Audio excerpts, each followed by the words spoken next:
बिस्मिल्लाहिर्रहमानिर्रहीम। अस्सलाम वालेकुम नाज़रीन, मैं हूँ आम शहरी आरिफ हमीद भट्टी, आज लाहौर से मुख्तलिफ ख़बरों के साथ। नाज़रीन, इमरान खान ने सच कहा था कि उन्होंने इस मुल्क की माशियत को बड़ी मुश्किलात के बाद दुनिया के चैलेंजों को निबटते हुए दिवालिया होने से बचाया और पाकिस्तान को तरक्की के रास्ते पर गामजन किया। पर जैसे ही ये हुकूमत आई, अब खुद कह रहे हैं कि ये मुल्क दिवालिया होने के करीब है। अगर हम 84 रुपये पेट्रोल ना बढ़ाते और डीजल 100 और 45 रुपये बिजली का यूनिट ना करते तो पाकिस्तान दिवालिया हो जाता। दूसरी तरफ इमरान खान सच्चे साबित हो गए, हुकूमत का प्रोपेगेंडा दम तोड़ गया। कप्तान की तायद बात की रूस के कौंसल जनरल ने कर दी। नाज़रीन, कप्तान सच्चा साबित हुआ, रूस की इंपोर्टेड हुकूमत को शट अप कॉल। उन्होंने कहा, इस मौके पर रूसी के कौंसल जनरल ने कहा कि पाकिस्तान हमारा दोस्त ममालिक है। उन्होंने कहा, इस मौके पर उनका कहना था, कौंसल जनरल ने कहा कि साबिक वज़ीर-ए-आज़म इमरान खान के दौर में रूस में ज़ेरे गौर आए अमूर पर भी बात की। उन्होंने कहा कि इस सिलसिले में तेल की खरीदारी समेत दीगर मामलात पर भी गुफ्तगू हुई थी। उन्होंने कहा कि अलबत्ता ये मामलात ज़ेरे गौर थे और हम इसमें रुकावटों को दूर करने के लिए तमाम तर कोशिश कर रहे थे। रूसी कौंसल जनरल ने कहा कि मगरिब की जानिब से दोनों ममालिकों के दरमियान लगाई गई गैर कानूनी पाबंदियाँ तिजारत के अमल को मुतासर किए हुए हैं, जिसके बायस पैसे ट्रांसफ़र नहीं किए जा सकते। इस मसले को हल के लिए दोनों ममालिक को मिल बैठकर काम करना होगा। कौंसल जनरल ने साबिक वज़ीर-ए-आज़म इमरान खान के दौरे को इस सिलसिले में एक अहम पेशरफ्त करार दी थी। उन्होंने कहा था कि हम पाकिस्तान को 30% कम कीमत पर तेल और गंदम मुहैया करेंगे, जिसकी आज तायद रूसी कौंसल जनरल ने कर दी। दूसरी तरफ नाजरीन, न्यूट्रल और अदलिया पर खुलकर तनकीद की जा रही है। अब पीटीआई के रहनुमा फवाद चौधरी ने कल काशिफ अब्बासी के प्रोग्राम में बताया कि हमारी हुकूमत सिर्फ इसलिए गई कि न्यूट्रल नहीं रहे। अगर अस्करी क़यादत चाहती तो हमारी हुकूमत ना जाती। उन्होंने कहा, सब अपोजिशन जमातों को बांध कर एक रेवड़ की तरह बांधा गया और हमारे खिलाफ अदम एतमाद लाया गया। इस मौके पर वज़ीर-ए-आज़म इमरान खान साबिक कह चुके हैं कि अब मैंने खुद जाकर न्यूट्रल्स को कहा था, मुल्क की इकानमी को बहुत मुश्किलात के बाद कंट्रोल किया है। ऐसे में अगर इम्पोर्टेड हुकूमत को मुसल्लत किया गया और अमेरिकी साजिश को काम किया गया तो पाकिस्तान डिफ़ॉल्ट कर जाएगा, जिस पर मौजूदा हुकूमत ने आते ही कहा कि हाँ, पाकिस्तान डिफ़ॉल्ट करने के करीब है। नाज़रीन, इन्हीं शराइत में रहते हुए साबिक वज़ीर-ए-आज़म ने IMF के साथ पाकिस्तान में पेट्रोल की कीमत में 10 रुपये कमी और 5 रुपये बिजली में कमी की थी। लेकिन इम्पोर्टेड हुकूमत को जब अमेरिका ने लाए और पाकिस्तान के मीर सादक और मीर जाफ़र किए थे, तो इन्होंने आते ही शोर मचाना शुरू कर दिया, हमसे हुकूमत नहीं चलती, हम छोड़ के जा रहे हैं। जिस पर इन्हें ख़दशा था कि ये हुकूमत से अलहदा होते हैं तो इनको दोबारा जेलों में जाना पड़ेगा और लूटा हुआ माल वापस लाना पड़ेगा। नाज़रीन, इस सिलसिले में मौजूदा हुकूमत ने जैसे ही आए तो मुल्क को दिवालिया होने की खबरें सुनाने लग पड़े और महंगाई का एक ऐसा पहाड़ अवाम पर फेंक दिया जिसका वज़न अवाम उठाने के काबिल नहीं थी, पोजीशन में नहीं थी। घी की कीमत में 200 रुपये से ज़्यादा इजाफा, दाल मसूर की कीमत में 30 रुपये इजाफा, दाल चने की कीमत में 32 रुपये इजाफा, आटे की कीमत में ना ख़त्म होने वाला इजाफा, बिजली की कीमत में 45% इजाफा और मौजूदा महंगाई की शरह तकरीबन अब 28 से 30% तक पहुँच चुकी है।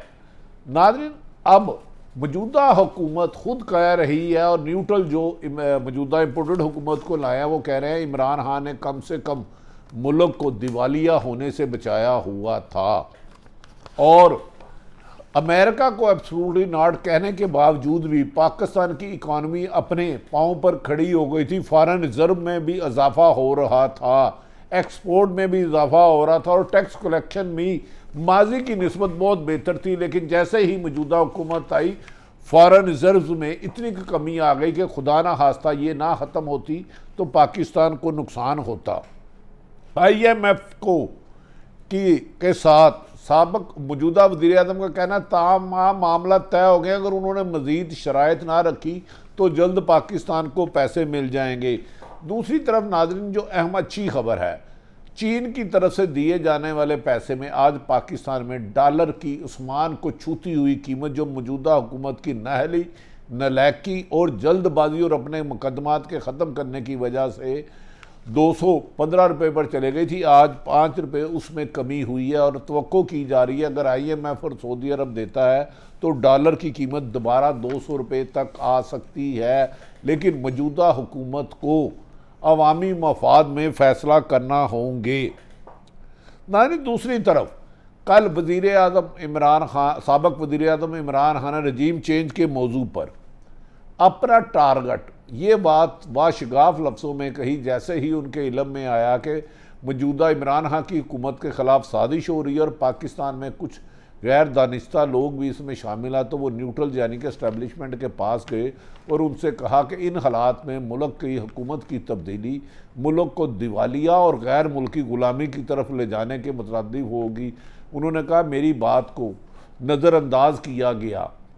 उसके बाद मैंने अपने फिनांस मिनिस्टर शौकत तरीन को भी भेजा, लेकिन उन्होंने मेरी बात को गौर नहीं किया, जिस वजह से इस मौजूदा हुकूमत आने के बाद महंगाई पाकिस्तान नहीं दुनिया की तारीख की बुलंद तरीन सतह पर पहुंच गई और इस वजह से अब पाकिस्तान डिफ़ॉल्ट होने के करीब है। जबकि मौजूदा हुकूमत के दौर में इमरान खान का कहना है कि भारत के साथ दोस्ती की पींगे बढ़ाने और मकबूजा कश्मीर के मजालम को नज़रअंदाज करने और इसराइल जैसी गुफ्तगू ज़ेरे गौर आ रही है। उन्होंने कहा है कि अगर जो लोग समझते हैं कि इमरान खान थक के बैठ गए, उन्होंने कहा इमरान खान ने कभी हार नहीं मानी और इमरान खान आखिरी गेंद तक मुकाबला करने की अहलियत रखता है। उन्होंने कहा अभी तो पार्टी शुरू हुई है, अभी तो मैंने अपने पत्ते शो नहीं किए, मैंने बताना है कि इम्पोर्टेड हुकूमत किस तरह मसलत हुई, किन शराइत पर आई और इमरान खान की अवामी हुकूमत को किस वजह से ख़त्म किया गया। नाज़रीन, लगता है कि कल फवाद चौधरी ने अदलिया को भी कहा कि जब हम गए तो हमने देखा सुप्रीम अदालतों में इलेक्शन कमीशन बैठे थे तो उसने 7 माह का इनकार कर दिया। उन्होंने कहा कि इस मुल्क में पाकिस्तान की सियासत में सरकारी इदारे भी स्टेक होल्डर है।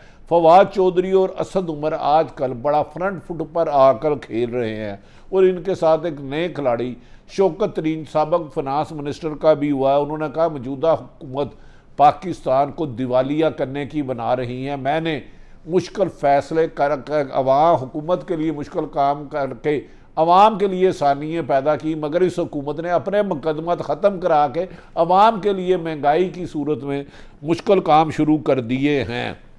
नाज़रीन, इस सिलसिले में शौकत तरीन ने वाशगाफ लफ्ज़ों में कहा कि पहले खाना पूरी बजट आया था, अब असली बजट आएगा जो महंगाई की एक लहर लेकर और आएगा जिससे अवाम के लिए जीना मुश्किल हो जाएगा। उन्होंने कहा हमने दिवालिया होने वाले मुल्क को बचाकर मुख्तलिफ मदों से पैसे बचा के पेट्रोल और बिजली की मद में कमी की थी, मगर मौजूदा करप्ट टोले ने आकर हमारी सारी कोशिशों को सबोताज करते हुए सिर्फ अपने मुकदमात को ख़त्म कराने पर जोर दिया और मुल्क को दिवालिया होने के करीब ले गए। उन्होंने कहा इससे पाकिस्तान की सलामती को भी ख़तरा है अगर ये हुकूमत रहे। नाज़रीन, दूसरी तरफ आज वज़ीर दाखिला राना सनाउल्लाह ने कहा इमरान खान की जान को कोई ख़तरा नहीं, जबकि खुद एस्टेब्लिशमेंट हसास अदारे इमरान खान की जान को ख़तरे के बारे में आगाह दर्जनों मरतबा कह चुके हैं। KPK हुकूमत से भी आया है। इस मौके पर आज वज़ीर दाखिला राना सनाउल्लाह का कहना था कि नए आर्मी चीफ की तैनाती का फैसला अक्टूबर में होगा, नवाज शरीफ जब चाहे पाकिस्तान आ सकते हैं और पाकिस्तान की उनको ज़रूरत है। वो ये भूल गए कि नवाज शरीफ अदालतों के इश्तिहारी और सज़ा याफ्ता हैं। उन्होंने कहा कि हम अपने लीडर का भरपूर इस्तकबाल करेंगे। क्या वज़ीर दाखिला को ये लफ्ज़ कहना चाहिए कि एक लफ्ज़ इश्तिहारी हो, मुजरम हो और उसको अदालतें तलब कर रही हो और अदालतों के बार बार और अदारों के बुलाने के बावजूद ना आए, तो उसकी आने की खबर को खुशखबरी कहे, बल्कि उन्हें कहना चाहिए था कि वो आएंगे तो कानून का सामना करेंगे और जैसे ही जो उनकी सज़ा हुई दूसरी तरफ दिया जाएगा, उनके खिलाफ कार्रवाई की जाएगी। नाज़रीन, आज इस मौके पर असद उमर ने भी कहा कि हमने इस मुल्क को जब हमें मिला था तो दिवालिया होने के करीब था।